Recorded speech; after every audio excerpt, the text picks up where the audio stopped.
No módulo anterior, havíamos identificado que essas duas partes das telas Home e Attractions eram idênticas em estrutura. Então, podíamos optar por modelá-las dentro de um objeto stencil, justamente para fins de reutilização, e então inseri-lo como controle em cada um desses painéis. Nesta aula, vamos nos dedicar a analisar qual hierarquia de controles devemos utilizar para implementar justamente a estrutura desse stencil. E então, veremos nas próximas aulas como fazer com que essa estrutura fique da maneira definida por nossa designer no arquivo em Figma. Então, vamos começar criando em GeneXus o stencil. Para isso, posicionados nesta pasta, que é onde queremos criar o objeto stencil, escolhemos o tipo de objeto stencil e seu nome será Information. Vemos que o layout é inicializado com uma tabela denominada MainTable e que, enquanto não colocarmos nenhum controle dentro dela, permanecerá vazia. Se pressionarmos o botão direito, nos oferece a possibilidade de converter esta tabela em dois tipos de containers, que possuem usos específicos. Canvas, que será o que utilizaremos posteriormente para implementar o header do Master Panel, que nos permitirá, já adianto, sobrepor controles, e o Flex, que nos permitirá colocar os elementos da tabela em torno de uma direção, seja horizontal, ou seja, de linha, ou vertical, ou seja, de coluna. Bom, vamos analisar em Figma esse layout que é o que queremos implementar. Primeiramente, observemos que aqui estamos posicionados no frame Home, que é aquele que desenha a página Home. Vemos que tem uma largura de 1440 pixels e uma altura de 2.514, e todas serão mais ou menos iguais. O que isto significa? Que se executarmos nossos objetos GeneXus, nossos painéis, em um navegador que tenha essas dimensões, as telas deverão ficar exatamente assim. Mas, como nos disse Chechu, este desenho foi pensado de tal forma que pode expandir um pouco a largura ou contrair, e que o design se adapta a essa nova largura. Como ela nos explicou, esse design corresponde a uma determinada largura e pequenas variações dessa largura, porque, se o diminuirmos o suficiente, terá que montar novamente essas telas, redesenhá-las, para acomodar a informação de outra forma, de acordo com essa largura de tela. Isso é o que se conhece como breakpoints, ou seja, são pontos de interrupção, onde o design deve necessariamente ser modificado. E isso acompanhará os tamanhos tablet, phone e pequenas variações desses tamanhos. Aqui, vamos lembrar, estamos implementando a aplicação para tamanho deste e suas variações.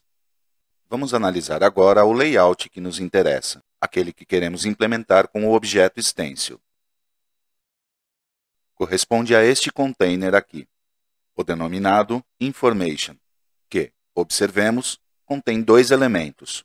Outro container, o denominado Information Title, que vemos à esquerda na tela, e um texto à sua direita. O container da esquerda, por sua vez, contém outro texto, desta vez acima, e um botão abaixo, que, como vemos, é uma instância de um componente que terá duas camadas, uma para o fundo e outra para o texto do botão. Depois iremos analisá-lo. Então, a nível estrutural, poderíamos organizar assim esta tela. Uma tabela, nossa tabela main, com uma única linha e duas colunas, onde, na primeira, temos outra tabela, e na segunda, o controle de texto, que em GeneXus poderia ser tanto um text block como uma variável de texto do tipo edit read only. E a tabela interna seria uma com uma única coluna e duas linhas, onde na primeira colocaríamos o outro controle de texto, text block ou variável, teremos que escolher, e na segunda, o botão. Se fizermos isso em GeneXus, a tabela já temos, é a main. Então, vamos inserir o primeiro elemento, que é a outra tabela. Vamos mudar seu nome para que coincida com o nome que nossa designer lhe deu, Será mais fácil para nós depois de localizar. Bem, e agora vamos inserir o elemento da direita, que era o texto. Podemos optar por implementá-lo com um controle de tipo Variable ou com um text block. Vou optar pela variável. Eu vou arrastá-la, vou criá-la com o mesmo nome que nossa designer deu, Information Text. Vou defini-la com qualquer um dos tipos de dados que representam caracteres. Pode ser caractere, varchar ou long varchar, que será o que vou escolher. Como veremos, e explicarei em breve, a escolha deste tipo de dados fará com que a propriedade AutoGrow automaticamente seja ativada. Fique em True. Uma das desvantagens das variáveis é que elas são, por padrão, de escrita. Então, vou alterar a propriedade read-only para que seja somente de leitura. E a outra desvantagem é que tem um rótulo, por padrão. Então, o que vou fazer é dizer que a posição do rótulo seja nenhuma, que não esteja em lugar nenhum, que esteja oculto, que não seja mostrado. Eu disse, então, que poderia ter escolhido, em vez de escolher a variável, poderia ter escolhido representar essa mesma coisa com um text block. Escolho a variável porque é possível que essa informação, o conteúdo, venha do back-office, ou seja, o extraia da base de dados. E é mais fácil atribuir o conteúdo a uma variável, simplesmente com a atribuição direta usando o sinal de igual, que fazer isso para o text block, para o qual terei que usar a propriedade caption. Textblock.caption igual e aí sim atribuir valor. Este justamente é um dos casos extremos, certo? Porque este texto não irá variar, portanto poderia muito bem ser um text block. É claramente o uso. Estamos inclinados a usar uma variável, claramente, no caso em que o conteúdo mude. Agora, antes de adicionar os controles para esta tabela, observemos as propriedades da tabela main, em particular estas 4. A primeira está especificando qual será a largura de cada uma das duas colunas, e a segunda está especificando a altura da única linha que a tabela possui no momento. O que significam esses valores de 50% para cada coluna? Que sua largura será 50% da largura total da tabela. E qual é a largura total da tabela? Aquela dada pela propriedade width, que também é, neste caso, uma porcentagem, que está indicando que a largura da tabela corresponderá a 100% da largura do local onde se encontre. E o que significa o valor PD na propriedade que determina a altura das linhas? Aqui, o indica claramente. É uma abreviatura de Platform Default. Dependerá de cada plataforma qual é esse default, mas é um valor fixo. Poderíamos especificar uma porcentagem, neste caso, é relativa à altura da tabela, que aqui também vemos é 100%. Ou poderíamos especificar um valor em dips, que é o mesmo que dizer pixels. O dip é uma abstração do pixel, que começou a ser utilizado no GeneXus quando começamos a implementar aplicações nativas. A equivalência é de 1:1. Coloquemos então, aqui, os 712 dips, ou pixels, que obtivemos inspecionando o frame em Figma. Te incomoda que a altura desta linha seja desse tamanho, mas a altura da tabela, que só tem essa linha, seja 100%? Aqui você tem que ter a seguinte precaução. Embora no editor não esteja sendo discriminada a borda da tabela da borda da linha, não são iguais.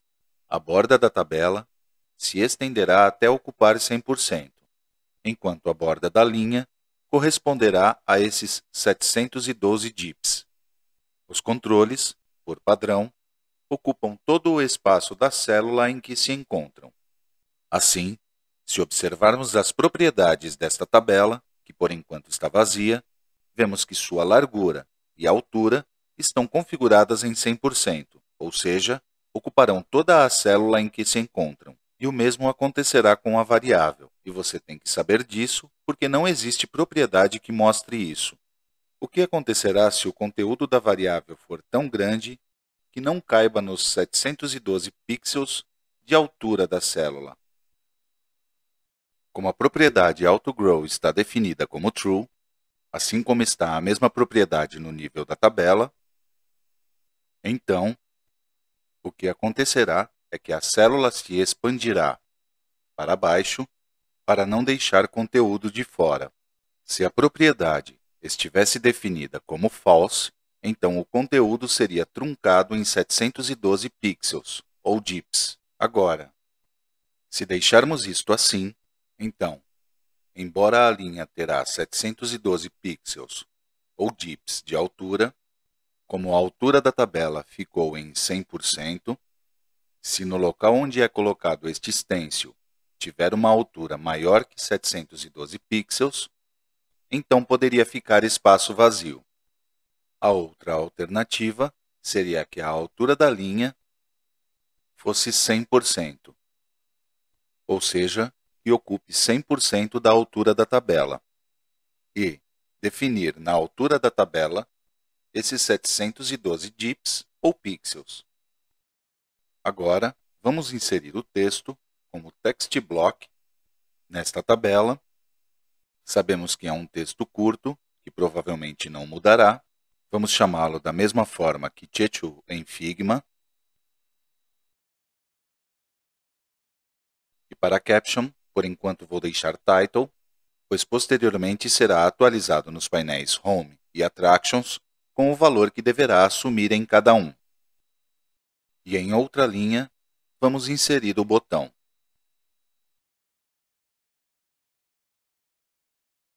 Se observarmos as propriedades da tabela, vemos agora que a coluna é apenas uma, 100% da largura. E cada linha ocupará o default da plataforma de altura. Claramente teremos que mudar isso, então vamos ao Figma para ver quais são os valores que necessitamos para as larguras e alturas.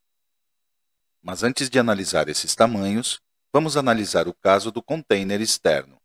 O que quero colocar em foco agora é no espaçamento entre os elementos e a borda do container. Continuamos no próximo vídeo.